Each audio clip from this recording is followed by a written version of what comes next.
प्रिय छात्रगण, आज का हमारा विषय है प्रत्यय, जो 9वां पाठ है। और इसमें प्रत्यय 3 लिए गए हैं: कत्वा, लेप और तुमन। ये संस्कृत प्रत्यय होते हैं। प्रत्यय क्या होते हैं? जब शब्दों के अंत में जुड़ते हैं और अर्थ में विशेषता ला देते हैं, शब्दों के अंत में जुड़कर वो प्रत्यय कहलाते हैं। अब इसमें प्रत्यय के अंतर्गत क्या होता है कि क्रिया रूप बदल जाता है। जैसे पठ धातु में कत्वा प्रत्यय लग गया तो पठित्वा हो गया, पठनीय हो गया। यदि लेप प्रत्यय की, अनियर प्रत्यय की बात करें, लेप की, तुमुन की बात करें, पठितुम हो गया। तो जैसे क्री धातु में कृत्वा हो गया, कृत्य हो गया, क्रीतुम हो गया। तो इस प्रकार तुमुन प्रत्यय जो है वो अंत में या प्रत्यय अंत में जुड़ते हैं। आपने उपसर्ग भी पढ़े होंगे हिंदी में। तो वो शब्दों के आगे जुड़ते हैं और शब्दों के अर्थ में विशेषता लाते हैं या अर्थ को बदल ही देते हैं, तो उपसर्ग होते हैं। यहाँ पर दीप्ति और सोमेश के अंतर्गत वार्तालाप दिया गया है। उस वार्तालाप को हम पढ़ते हैं कि क्या बातचीत उनके अंदर हुई है। सबसे पहले है अयि भ्राता है, अरे भाई, स्वः विद्यालय, कल विद्यालय में संस्कृत की परीक्षा भविष्यति माने होगी। यदा अध्यापिका प्रत्यान अपाठयत, जब अध्यापिका ने प्रत्यय पढ़ाए, तदा अहम, तब मैं अनुपस्थिता आसम, अनुपस्थित थी। कृपया भवान माम पाठयतु, तो कृपया आप मुझे पढ़ा दो। सोमेश, यद्येवम् अस्ति तर्हि अहम अवश्यमेव पाठिष्यामि, सावधानतया शृणु। यदा एवं, जब ऐसा था, ऐसा है। यदि ऐसा है, यदि इस प्रकार प्रयोग किया, यदि एवं, यदि ऐसा है, अस्ति माने है, तरहि तो अहम माने मैं, अवश्यमेव अवश्य ही, पाठिष्यामि माने पढ़ाऊंगा, सावधानतया शृणु, सावधानता से, सावधान पूर्वक ये सुनिए। शृणु माने सुनो। दीप्ति, बाढ़, बहुत अच्छा। पाठम का अर्थ होता है सोमेश ने कहा, तव पाठ्यक्रम के प्रत्यय संति, तुम्हारे पाठ्यक्रम में कौन कौन से प्रत्यय हैं? तो दीप्ति ने कहा कत्वा, लेप, तुमुन, चय। कत्वा, लेप और तुमुन, चय का और में प्रयोग होता है संस्कृत में। सोमेश ने कहा, एते तो अतीव सरला, ये तो बहुत सरल है। अतीव माने अत्यधिक, एते तो, ये तो, अतीव माने अत्यधिक, सरला माने सरल है। ये शब्दांशः धातुनाम अन्ते प्रयोज्य है, जो शब्दांश यानी शब्दों के अंश से धातुओं के अंत में यानी क्रियाओं के अंत में प्रयोज्य माने प्रयोग होकर विभिन्न अर्थों को प्रकटीकुर्वन्ति, प्रकट करते हैं। ते कृत प्रत्यय कथ्यन्ते, वे कृत प्रत्यय कहलाते हैं। उनको कृत प्रत्यय कहा जाता है। कृदंत प्रत्यय भी इनको बोल सकते हैं। यथा, जैसे कत्वा, लेप, तुमुन, कतः, कत्वतु, सत्री, शानच, तव्यत, अनियर इत्यादि इत्यादि। तो ये प्रत्ययों के नाम है: कत्वा, लेप, तुमुन, कतः, कत्वतु, सत्री, शानच, तव्यत, अनियर इत्यादि। दीप्ति, मम पाठ्यक्रम में तो केवलम कत्वा, लेप, तुमुन च वर्तन्ते। मेरे पाठ्यक्रम में तो केवल कत्वा, लेप, तुमुन च, और कत्वा, लेप और तुमुन वर्तन्ते माने हैं।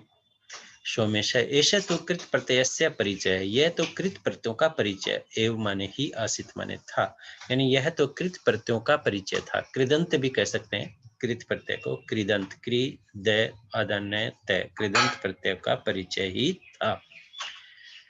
कत्वा प्रत्यय करके इति अर्थम प्रकटितम, यानी किसी कार्य को करके। जैसे कत्वा, पठित्वा, पढ़कर, लिखित्वा, लिखकर, गत्वा, जाकर, सहित्वा, सोकर, क्रीडित्वा, खेलकर। तो त्वा प्रत्यय का अर्थ होता है कत्वा प्रत्यय, जिसमें त्वा शेष रहता है, क जो है वो प्रयोग में नहीं आता है, क वर्ण का लोप हो जाता है। तो इसमें बताया गया है, मैंने कुछ उदाहरण आपको दिए हैं यहाँ पर।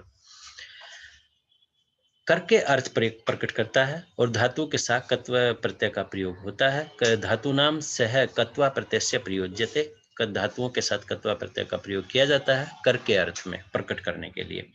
कह वर्ण से लोप है बहुती, क वर्ण का लोप होता है, यानी क वर्ण जो है वो लोप हो जाता है, वो दिखाई नहीं देता है। जैसे पठित्वा में पठित्वा नहीं होता, पठित्वा होता है।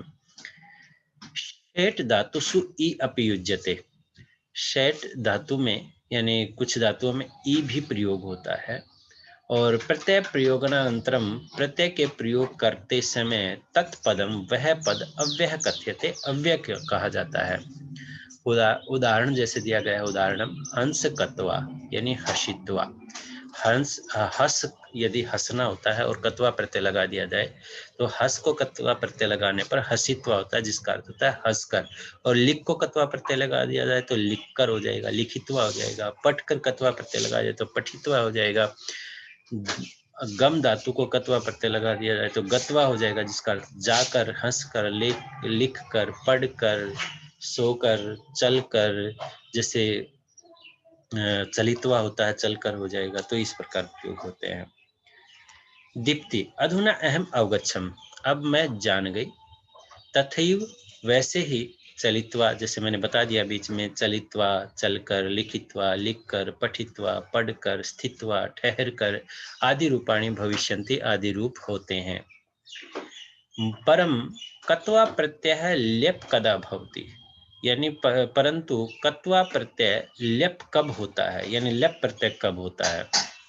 तो अब सोमेश है, सोमेश ने कहा यदा धातु पूर्वम उपसर्ग भवति, यदि धातु से पहले उपसर्ग होता है, यदि धातु से पहले उपसर्ग हो, यानी कोई भी धातु है उसके आगे उपसर्ग लग जाए, जैसे आ उपसर्ग गम धातु, तो लेप प्रत्यय का प्रयोग होगा, यानी आगत्य हो जाएगा, ना कि आगत्वा होगा। तो आ उपसर्ग होगा तो ही होगा, जैसे इसमें दिया भी गया है उदाहरण। तदा कत्वा स्थाने लेप प्रयुज्यते, तो कत्वा के स्थान पर लेप जो है वो प्रत्यय प्रयोग किया जाता है। उदाहरण वी हस लेप, यानी वी हस कत्वा नहीं होगा, फिर हस के आगे लेप प्रत्यय का प्रयोग होगा, वी हस्य, इस प्रकार प्रयोग हो जाएगा।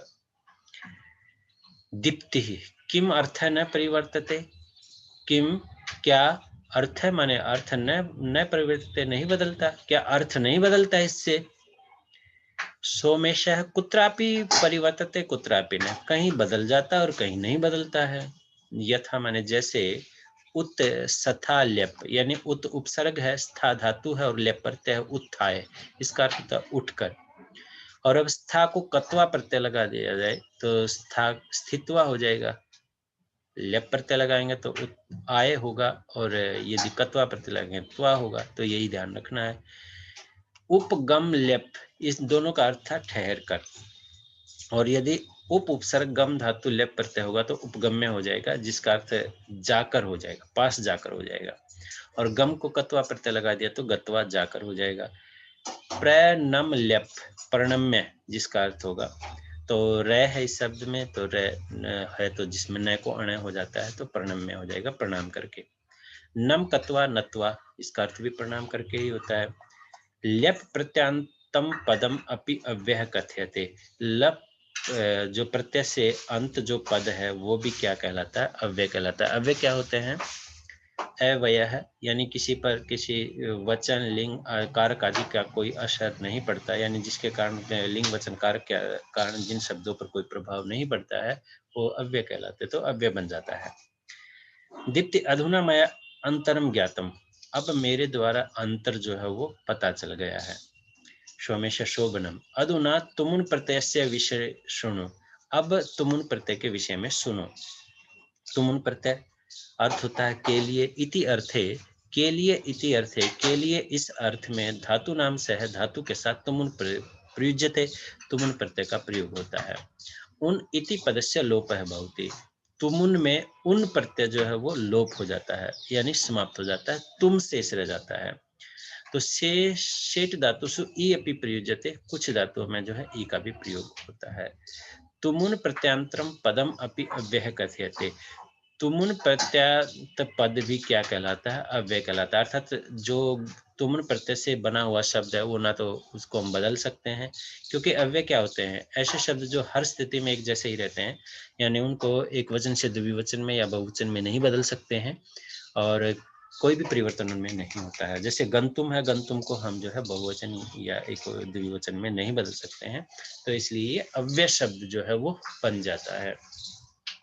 गम तुमुन गंतुम, पठतुमुन पठतुम, पठितुम, लिखतुम लेखितुम, तो इस प्रकार बन जाते हैं। आगम तुमुन तो आगंतुम, इस प्रकार जो है ये प्रयोग हो जाते हैं।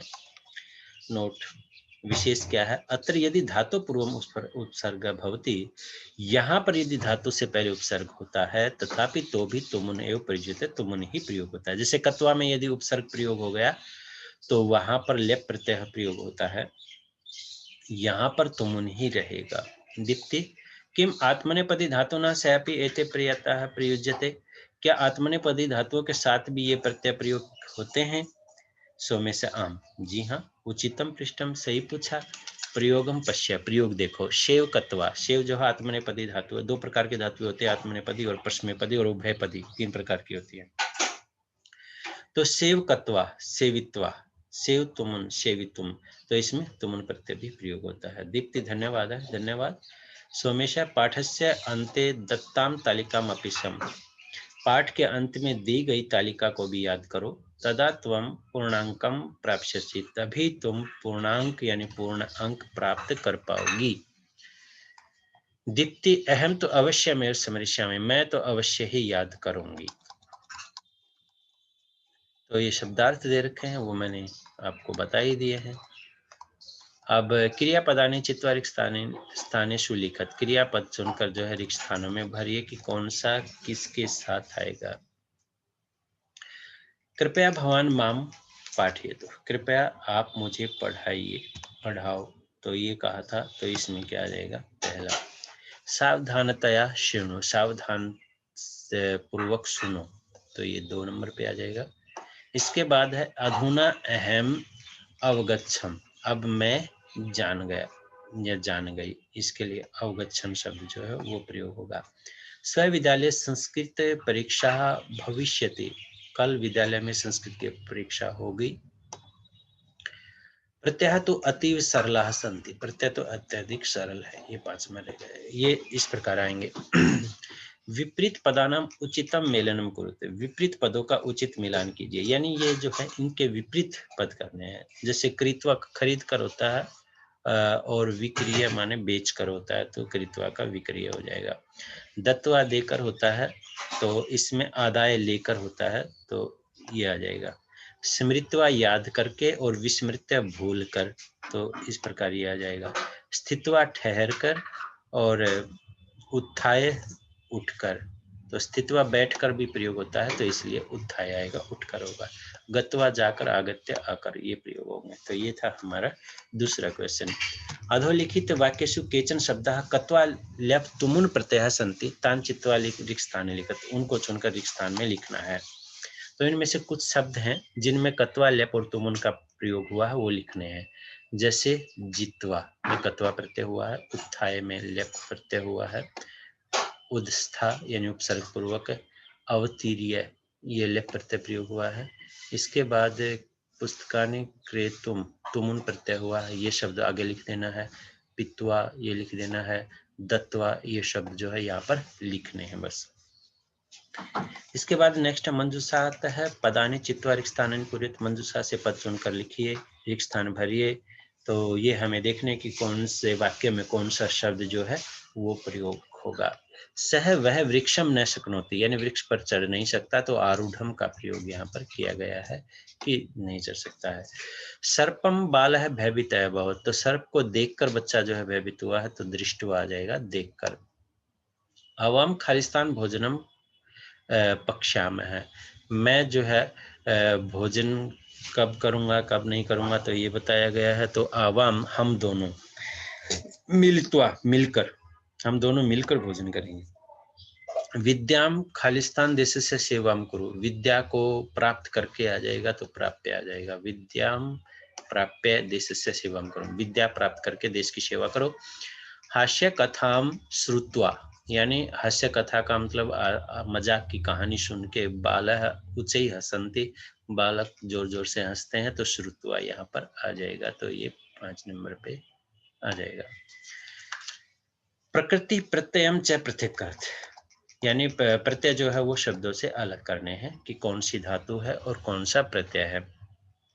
तो लिख धातु तुमुन प्रत्यय, रक्ष धातु तुमुन प्रत्यय, तो ये आपको यहाँ पर लिखने हैं।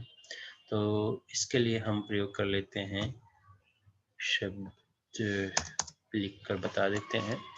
तो पहले मैं आएगा लिख, लिख धातु और प्रत्यय आपको पता ही है, तो मुन ही दे रखा है, तो वहां मैं खाली छोड़ दूंगा। अभी रक्षितुम रक्ष धातु है। इसके बाद हंतुम तो हन धातु है, इसका नया हलंत होगा। इसके बाद दे रखा है श्रोतुम तो श्रु धातु है। ये बाकी तुमुन प्रत्यय ही है। नेतुम नी धातु है, इसमें नेतुम नी धातु है, जिसका अर्थ ने ई को ये हो जाएगा। भित्वा तो यहाँ पर भी धातु है, जिसका अर्थ डरना होता है, और कत्वा प्रत्यय यहाँ पर प्रयोग किया गया है, तो भी धातु में कत्वा प्रत्यय है। इसके बाद पक्त्वा तो यहाँ पर पच धातु है और कत्वा प्रत्यय ही है।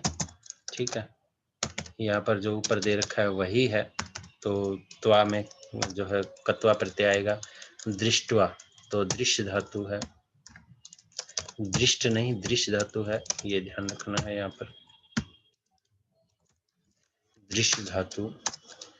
खादित्वा खाद धातु है, सब में कत्वा प्रत्यय है, ये ध्यान रखना है। लब्धवा में भी कत्वा प्रत्यय है, तो लब धातु है।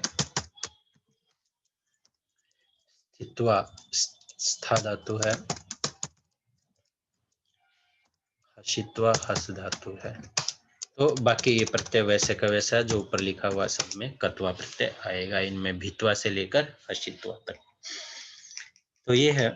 अब आते हैं हम 6th क्वेश्चन पे। उदाहरणानुसारेण धातु ल्यप प्रत्यय प्रयोज्यते, यानी ये शब्द बनाने हैं। जैसे प्रविश्ल्यप प्रविश्य, विज्ञा ल्यप विज्ञाय, आदाल्यप आदाय, आवृत ल्यप आवृत्य, आवृत्याद आ जाएगा, ये आ जाएगा आवृत्य। अनुभूय ल्यप अनुभूय, तो ये शब्द बन जाएंगे। संपठ ल्यप संपठनीय, इस प्रकार होंगे। अवत्रिल्यप आवृत्य, यहाँ पर ध्यान रखना है आ जाएगा आवृ आदत्य और ये आवृत्य हो जाएगा। तो यहाँ पर यदि बात करें तो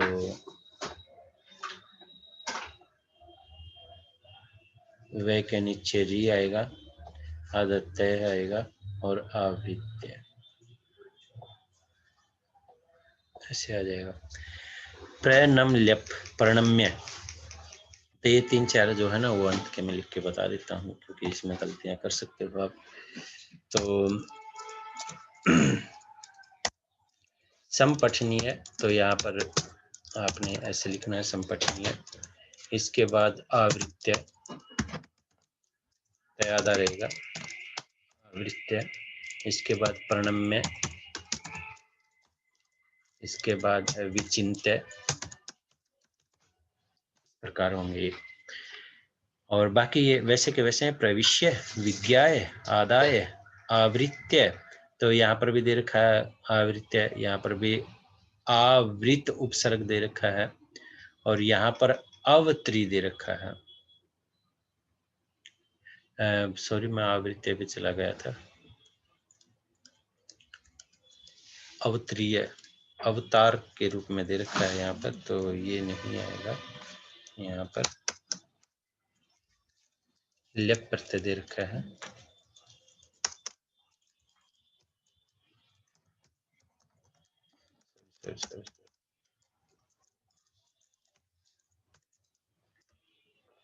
अवत्रीय ऐसे आएगा ये। यहाँ आवृत्य था, इसका ध्यान वहाँ रहेगा। अब आते हैं, चलो ये हमारा अभ्यास कार्य था, इसमें कुछ रचना अभ्यास है वो आप कर लेना है स्वयं, क्योंकि इतना अभ्यास होने के बाद तो रचना अभ्यास कर ही लेते हैं। तो वहाँ पर वो यहाँ पर वहाँ नहीं दिया गया था वो, तो उसमें क्या है कि एक चक्कर दे रखा है और उसमें उसके साथ शब्दों का मेल करना है, और उनके साथ एक उदाहरण दे रखा है कैसे कैसे जोड़ने हैं, तो उनको साथ में देखना है। जैसे उसमें दे रखा है प्रातराशम, फिर खादित्वा शब्द ढूंढना है, फिर विद्यालय या उपवनम गच्छामि, तो ये वो जा सकते हैं। तो कैसे कैसे जोड़ के आपको पूरा करना, ना भी करोगे तो रहने देना उसको, क्योंकि यहीं से पूछा जाएगा। आप सिलेबस हम जल्दी पूरा करेंगे आगे, तो 2-2 चैप्टर हम पर वीक देने का ज़्यादा से ज़्यादा प्रयास करेंगे, लेकिन इस वीक एक ही रहेगा क्योंकि कुछ परीक्षाएं हैं वो पूरी करनी है।